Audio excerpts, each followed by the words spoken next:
సామెతల గ్రంథము 11వ అధ్యాయం, అందులో చివరి వచనం చూద్దాం. 31వ వచనం.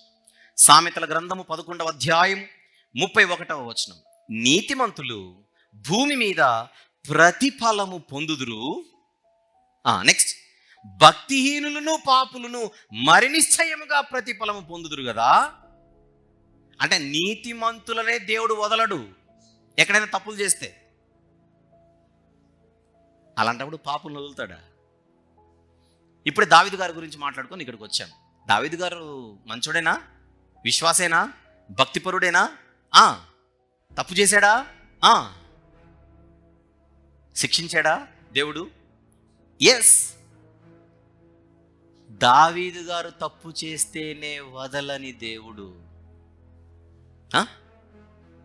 ఒక పాపి, ఒక భయంకరుడు నేను తప్పు చేస్తే ఎలా వదులుతాడు? అది పాయింట్ ఇక్కడ. మోషే గారిని తీసుకోండి ఫర్ ఎగ్జాంపుల్. కనాన్లోనికి ప్రవేశం దొరికింది ఆయనకు? దొరకలా. మోషే గారికే తప్పలేదు, దేవుని దండన. చూడండి అక్కడ, నీతిమంతులు భూమి మీద ప్రతిఫలము పొందుదురు, భక్తిహీనులను పాపులను మరి నిశ్చయముగా ప్రతిఫలము పొందుదురు కదా. నేను రక్షణ పొందేశాను, విశ్వాసిని, నేను ప్రభు వాడను, నేనేం చేసినా చెల్లుతుంది. ఈ వాక్యం అంటుంది, ఈ వచనం అయ్యే పని కాదు. ఎవరి లెక్కలు వాళ్ళకు ఉంటాయి. వాణ్ణి క్రియల చొప్పున ప్రతి వానికి జీతం ఇస్తాడు. జీతం అనగానే శాలరీ అనుకుంటారు. కొన్ని ఈ టైప్ కూడా ఉంటాయి. అంటే అందరి లెక్కలు దేవుడు ఖచ్చితంగా సెటిల్ చేస్తాడు, అసలు డౌట్ లేదు. ఎందుకంటే దేవుడు నీతిమంతుడు కనుక నీతిని కనుపరిచి తీరుస్తాడు. లోక చట్టాలకైనా మనము దొరకమేమో కానీ తప్పు చేసి దేవుని కనుదృష్టికి దొరకకుండా మానం. ఎప్పుడు గుర్తుపెట్టుకోవాలి, మన విశ్వాసుల మైండ్ వచ్చుగాక, భక్తిపరుల మైండ్ వచ్చుగాక, మనం ఏదైనా తప్పు చేస్తే చచ్చిపోయే లోపు దానికి పనిష్మెంట్ ఇచ్చిన తర్వాతనే చంపుతాడు, ఊరికనే చంపడు. అంటే నరకం ఇస్తాడనట్లా. లెక్కలు సెటిల్ చేసిన తర్వాతనే గుండె చప్పుడు ఆగిపోతుంది. ఉదాహరణకు, నీ తల్లిదండ్రులను సన్మానించు అన్నాడు బైబిల్లో. మనం సన్మానించలేదనుకోండి, తర్వాత మనం తెలుసుకుంటాం, ఏదో అయ్యో మా అమ్మని సరిగ్గా చూసుకోలేకపోయినా, మా నాన్నని సరిగ్గా చూసుకోలేకపోయినా వస్తుంది. కానీ ఖచ్చితంగా కళ్ళు తెరిపించి తీరుతాడు.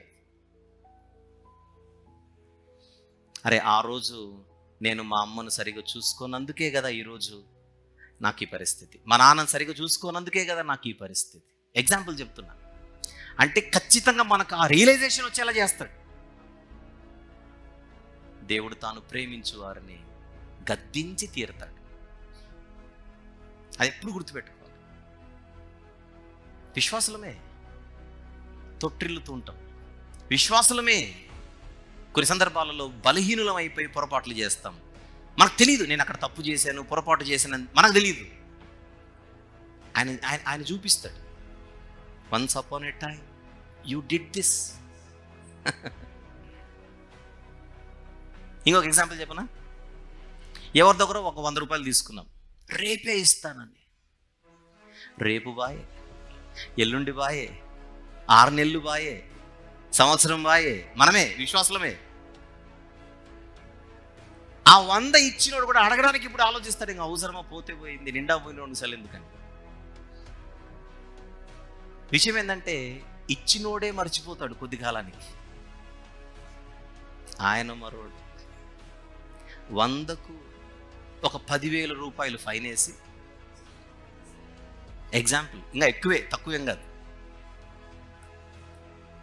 ఆ 100కు ఇంత శిక్ష మనకు పడి తీరుతుంది. పోయేలోపు మనకు అర్థం కాదు, నాకెందుకు ఈ సమస్య వచ్చింది, అసలు ఏమంటారు దాన్ని, నేను ఏ తప్పు చేయలేదే, నాకు ఈ సమస్య ఎలా వచ్చిందని వారం కిందట ఏం జరిగింది, నెల కిందట ఏం జరిగింది, 6 నెలల కిందట ఏం అర్థం కాదు మనకు. ఇది 6 ఏళ్ల కిందట జరిగిండేది. తెలుసుకుంటామేమో అని టైం ఇచ్చాడు. మన ఆలోచనలు 6 నెలల వరకే వెళ్తాయి, ఎంతకంటే ముందుకు వెళ్ళవుగా. ఇది ఎప్పుడో 6 ఏళ్ళ కిందట జరిగింది. ఇప్పుడు సెటిల్ అవుతుంటే లెక్కలు. ప్రియ సోదరుడా సోదరి, అలాంటివి ఏమన్నా ఇప్పుడు మన జీవితాల్లో జరుగుతున్నాయేమో, లెక్కలు ఏమన్నా సెటిల్ అవుతున్నాయేమో ఒకసారి ఆలోచిద్దాం. ఎందుకిలా ఎందుకిలా ఎందుకిలా ఎందుకిలా ఆన్సర్లు రాకపోతే ఈరోజు ఆన్సర్ దొరుకుతుండొచ్చు బహుశా. భార్యకు అన్యాయం చేస్తే ఆ భర్త పోయేలోపు నేర్పిస్తాడు, నువ్వు తప్పు చేశావు. భర్తకు అన్యాయం చేస్తే ఆ భార్య పోయేలోపు నేర్పిస్తాడు, నువ్వు తప్పు చేశావు. పిల్లలకు అన్యాయం చేస్తే తల్లిదండ్రులు పోయేలోపు నేర్పిస్తాడు, మీరు పిల్లలకు అన్యాయం చేశారు. తల్లిదండ్రులకు అన్యాయం చేస్తే ఆ పిల్లలకు నేర్పిస్తాడు, నువ్వు తప్పు చేశావు. ఆఫీస్లో తప్పు చేస్తే ఆ లెక్కలు కూడా చూపిస్తాడు, నీ బాస్కు నువ్వు అన్యాయం చేశావు.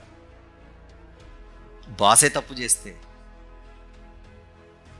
ఒకప్పుడు నీ దాసునికి, నీ దగ్గర ఉన్నటువంటి ఆ ఉద్యోగికి నువ్వు ఈ తప్పు చేశావు, అన్యాయం చేశావు.